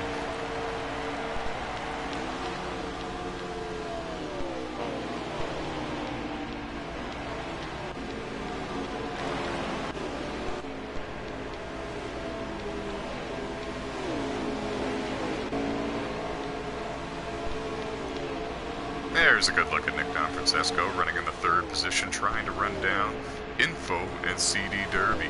He's got a bit of distance on Jimmy Best in the 2, and I'm not exactly sure what happened to Jimmy. Jimmy was a lot closer to the leader before this cycle of green flag pit stops, and now he finds himself in 4th, a little ways behind the leader, and the leader is OG Info in the number 50. Info looking for his 2nd win of the season and his 6th career win in the NOSSCAR Brighton Truck Series, and if Info can pull that off, he would be the all-time winningest driver when it comes to race wins in the NOSSCAR Brighton Truck Series, and that is a big honor to hold, especially with the level of competition that we have here.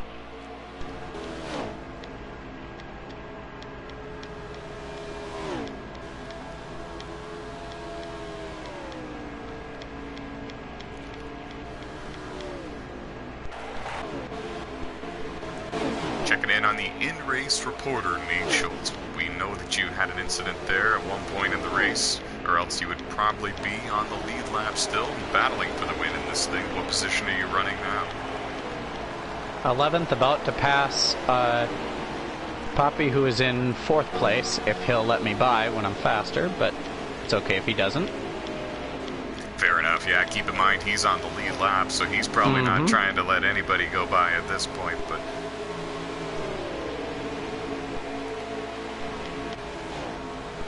One lap down, running in the 11th position. Nate Schultz definitely 10th. Had a 10th now. Very good, very good. Had a shot to win this thing. You qualified 7th. Is the truck handling good? It's handling pretty good. I finally kind of got a handle on my tire wear situation, so I'm able to push it for a little bit longer. Still not able to push it for as long as I would like, but... Can you put the truck wherever you want without having to fight the wheel? Yes.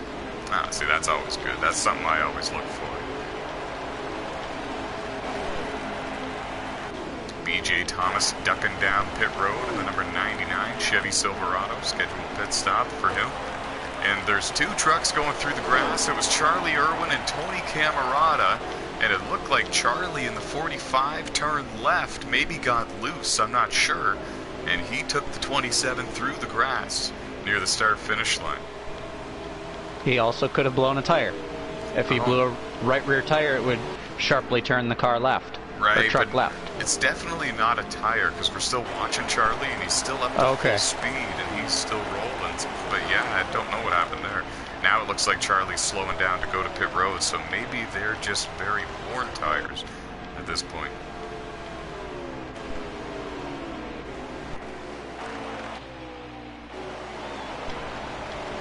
Is Info the race leader? Yes, he is. Okay. with pit stops approaching shortly. Again, huh? How many laps remaining? 30 laps to go. Okay, so basically about the length of a stage left in this race, folks. In the Bulldog 200 here at Atlanta Motor Speedway, the third running of this event.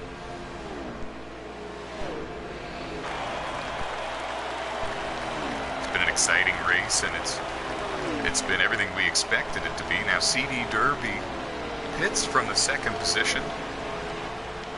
Info stays on the track for another lap. And Nate loses control trying to go down pit road, and so does Randy O'Quinn in the 18. My tire decided to blow right as I tried to get down to speed, so I had absolutely no control, and my car just decided to, you know, spin. Oh man, that's a tough break. And I know how you feel, though. I was doing some testing with worn tires trying to enter pit road at Bristol, and I know that's not quite the same as here, but the truck does get very loose when you're trying to enter pit road. Yes, it does. Especially when you have a blown right front tire. Yeah, absolutely. That definitely doesn't help things. And the 13 of Anthony Trippi leaving pit road, not the race he was hoping for. He is a couple of laps down, just trying to get everything he can here in the third round of the 2020 season. But I'm glad my team was able to get a fast stop ripped off, even with the damage from the blown tire. Yeah, your team has been on point all race long. And I am very happy about that. Wish I'd be able to show it a little more, but... Well, it's definitely a team sport, and you need your pit crew to be on their A game. Mm-hmm. Info comes to pit road. Nick Don Francesco in the 24 comes to pit road as well.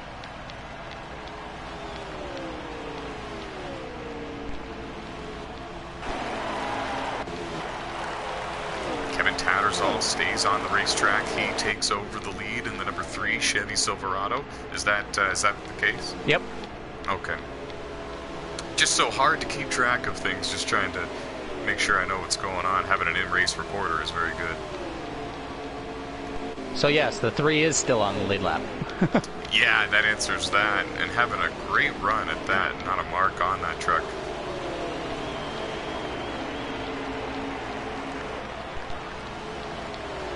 Well, I just ran my fastest lap of the race, so there's that. Hey, you're going in the right direction. Sadly, 2 laps down, but going in the right direction. With a 51, gave a bit of a shot to Kevin Tattersall. I don't know if it was intentional or not. Maybe just the closing rate was a little more than he expected, but your Dunson gets by him. It's not a battle for position. Kevin is the leader in the number 3, yet to make his scheduled pit stop, but now here he comes. Nicely done.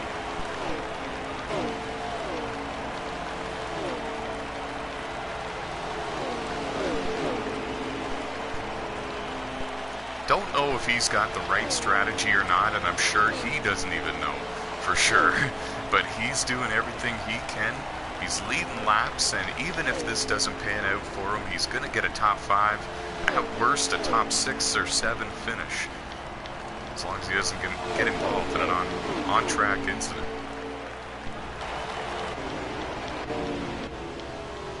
And speaking of on-track incidents, something has happened to Keith Ayers in the number 98 Ford F-150. He was slowed down over in the back straightaway area, and now he's back up to speed. I don't think that he was leaving pit road. I think he was just leaving pit road, because he's still in the 8th position. Oh, okay. It definitely looked like he had an issue, but good to hear that he didn't. He's back up to full song now. Yep.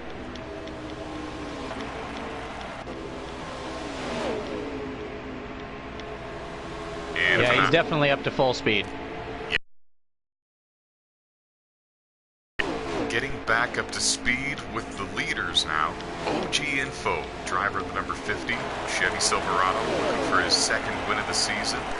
He's got the lead right now, but wow, the 54, Jordan Routon, all over the back bumper of Info, and looking a little bit aggressive there, actually. He nearly turned right into the left rear quarter panel of your race leader. NOSSCAR officials watching that. Jordan a few laps down with severe damage to the front end of that number 54 Toyota Tundra. No chance of winning at this point. Definitely doesn't need to be driving info that way. The final car on the lead lap is the 16 of Larson. Okay, thanks for the update.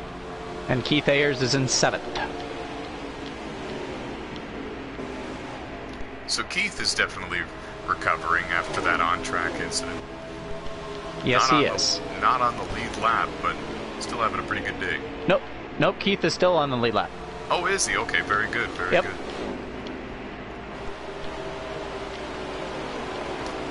Now, info got held up there for whatever reason by Jordan Broughton in the 54, and now that has allowed CD Derby Boy in the number 8 Chevy Silverado to close in, and that's going to be a battle for the lead momentarily.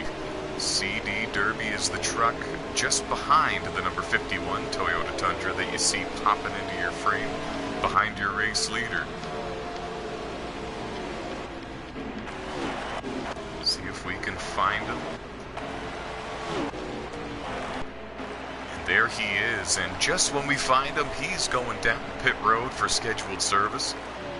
He's been short pitting compared to your race leader, and it seems to be paying off, especially when it comes to track position and the intervals to the race leader, OG Info.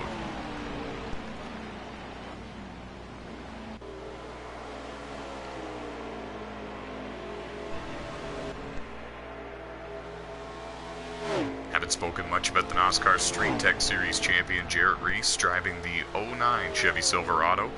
Very nice paint job bringing that Silverado to the track and trying to give that team a good run for CD Derby Boy Racing. Now brings it down pit road. Randy O'Quinn on pit road for service. Stephen Corley on pit road for service as well.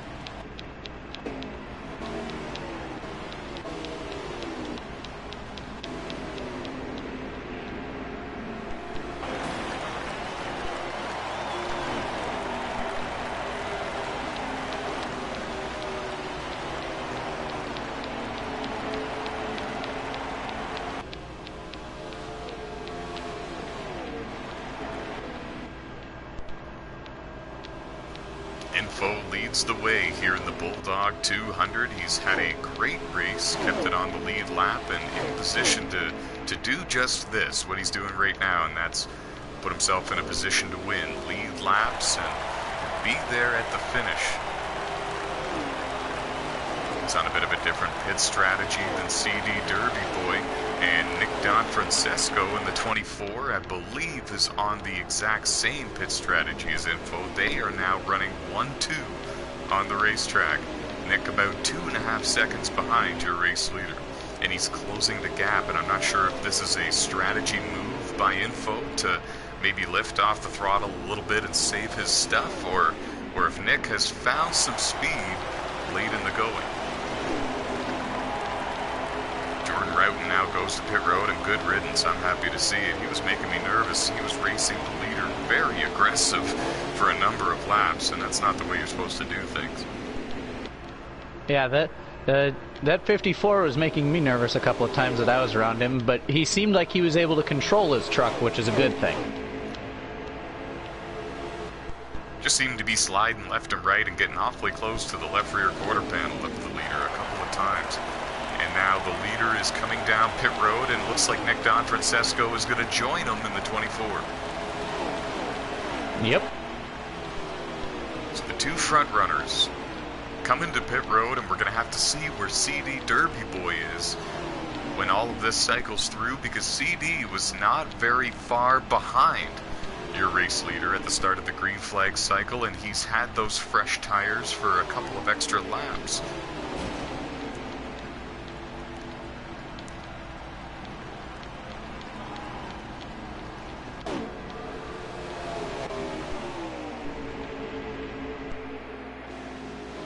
The 3 is on a completely contrary pit strategy and is still out on the track leading.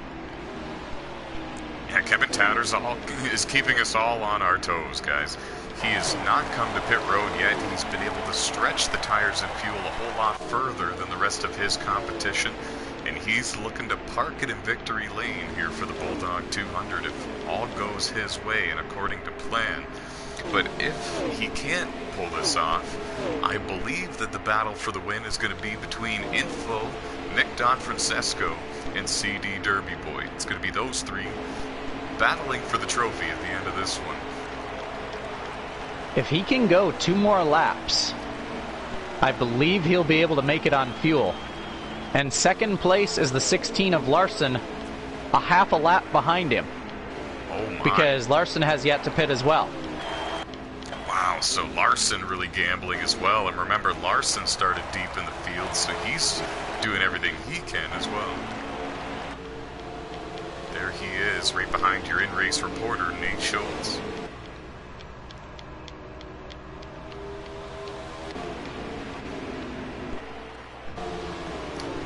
That's what But I love I believe about Info these. is not far behind me. That's what I love about these NOSSCAR Brighton Truck Series races. You never know who's going to win these things all the way down to the last lap, and it makes it really exciting, not only for us here in the broadcast booth, but for the fans and viewers watching on YouTube. Info puts a lap on Dakota Bruv in the 52. Info is not the leader at the moment. It is the it is a custom car. I don't know who that is. Oh, okay. But it is not the 16. The 16 is on pit road. Things are changing fast. You're right. 16 of Peyton Larson on pit road. Kevin Tattersall in the 3 was just on pit road as well. He's already down and away and leaving pit road, going through turn 1 on the apron. Might be BJ Thomas leading this race in the 99. And Info just reclaimed the lead. Wait a minute, I think I know what's going on. Was CD Derby the leader? Oh no, never mind, no he wasn't. But Info has reclaimed the lead. Nick Donfrancesco in second, and it must be CD Derby Boy running in third.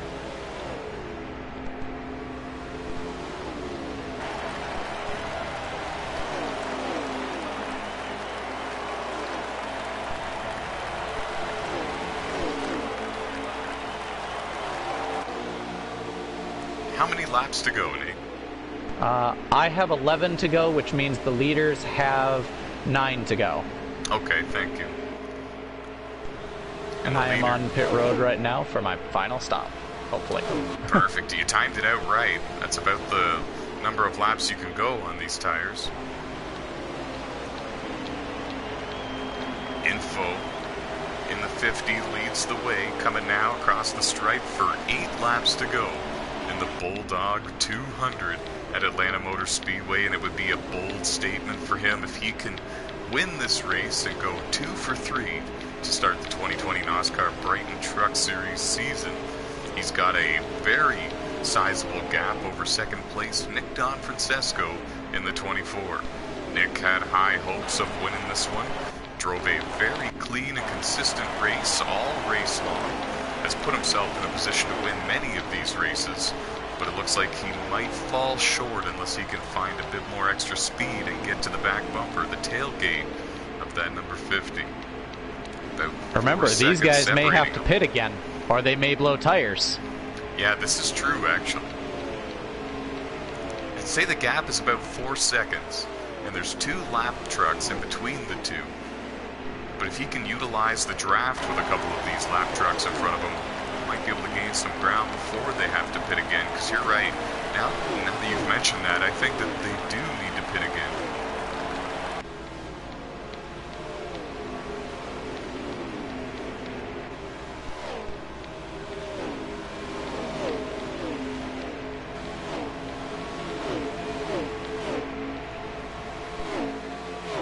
Info is slowing. I believe he is trying to save stuff.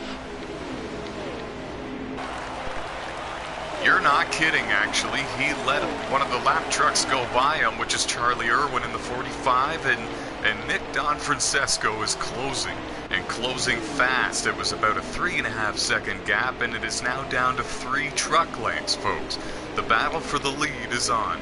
here in the Bulldog 200 with only 6 laps remaining.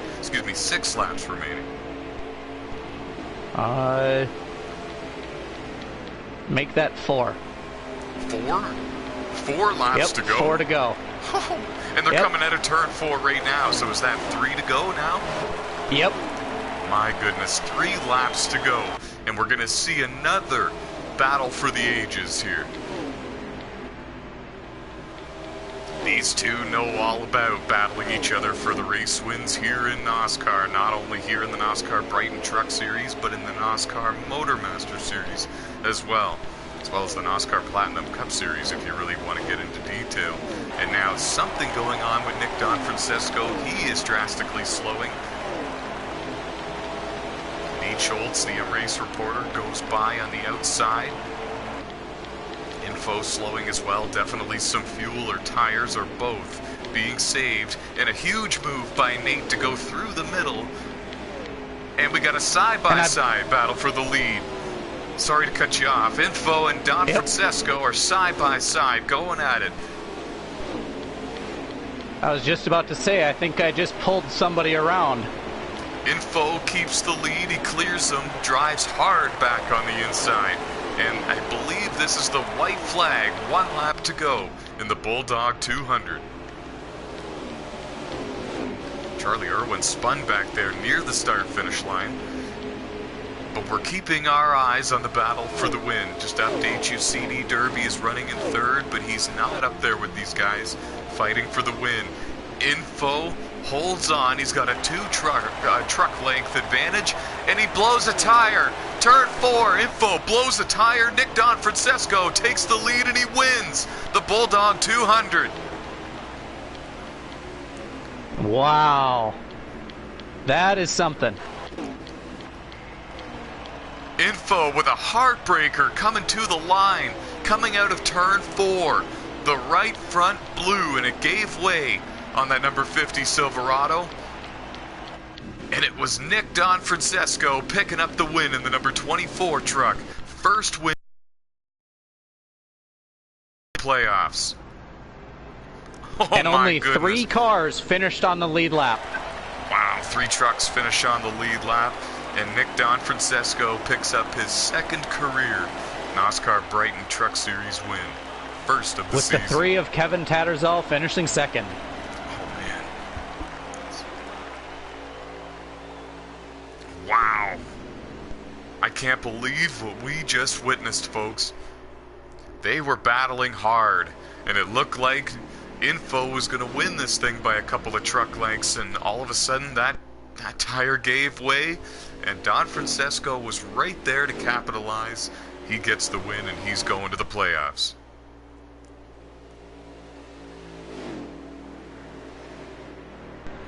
Wow. Talk about late race drama. Here in the NOSSCAR Brighton Truck Series, we're going to make our way down to Victory Lane to speak with Nick Donfrancesco, Bulldog 200 race winner. Oh my goodness. What a finish. What a finish.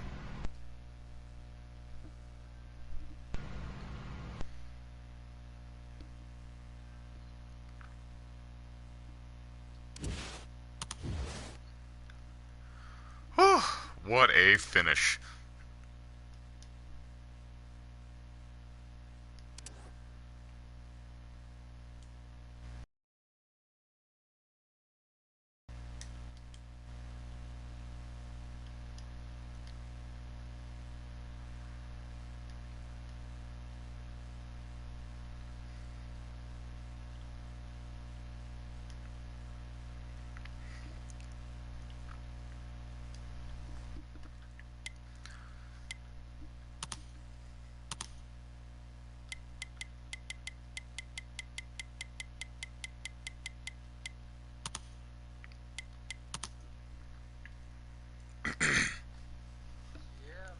That's how you get it done. We just got to Victory Lane, and we find Nick Donfrancesco for the 2nd time in your NOSSCAR Brighton Truck Series career. You are a race winner, and it came here today at Atlanta Motor Speedway. what a wild and exciting finish the fans saw on YouTube. Tell us what was going through your mind there in the final lap. Final lap, you know, if I had probably like a 2-second lead, I didn't think I had anything to catch him, and then he I guess blew a tire or something, and opened the door for me to go by him on the inside off of 4. But other than that, I didn't think I had a shot, because he was way faster. You kept yourself in a position to win this race in case anything were to happen to the front runners, and you made yourself a front runner at about the stage 2 mark of the event. How did the truck handle for you today? And how did you pull off the win? You just won the Bulldog 200. I mean, the truck was fine. The truck was good. I had no problems. And I just stayed to my own strategy. Just saved every lap I could. And you did just that. You just punched your ticket into the 2020 NASCAR Brighton Truck Series playoffs. Tell us what that means to you as a driver and as a competitor here in the NASCAR Brighton Truck Series. I mean, same as always. You gotta keep going, keep winning, add to the total. Any plans going forward, especially for tonight's race at Bristol Motor Speedway? What's the strategy call there, and how's the truck feel? Go all out now. Change of plans. So we go for it. Not hold anything back. Does this allow you and your team to maybe gamble and try to tally up more wins now that you know you're locked into the playoffs? Oh yeah, we got something up our sleeves. We don't know yet, but we got some wins coming our way. Just gotta keep watching this. Excellent. Thank you for joining us at Victory Lane. Congratulations, Bulldog 200 winner at Atlanta. Thank you. That was Nick Don Francesco looking for his very first NASCAR championship, and just took a huge step towards that in his journey for the NASCAR Brighton Truck Series Championship. Winning the race here at Atlanta Motor Speedway, did a phenomenal job, kept himself in position to win all race long, capitalized on info, having a tire issue there on the final lap in turn 4, coming to the start-finish line to the checkered, and he was able to get the job done. Thank you so much to everybody on YouTube, all the viewers and fans that make this possible. Thanks for joining us for the broadcast. Hopefully you enjoyed the show. 30 NASCAR Brighton Truck Series drivers just put on a racing clinic and gave you their best. From all of us here at NASCAR, we're saying so long, and until next time, stay fast, folks.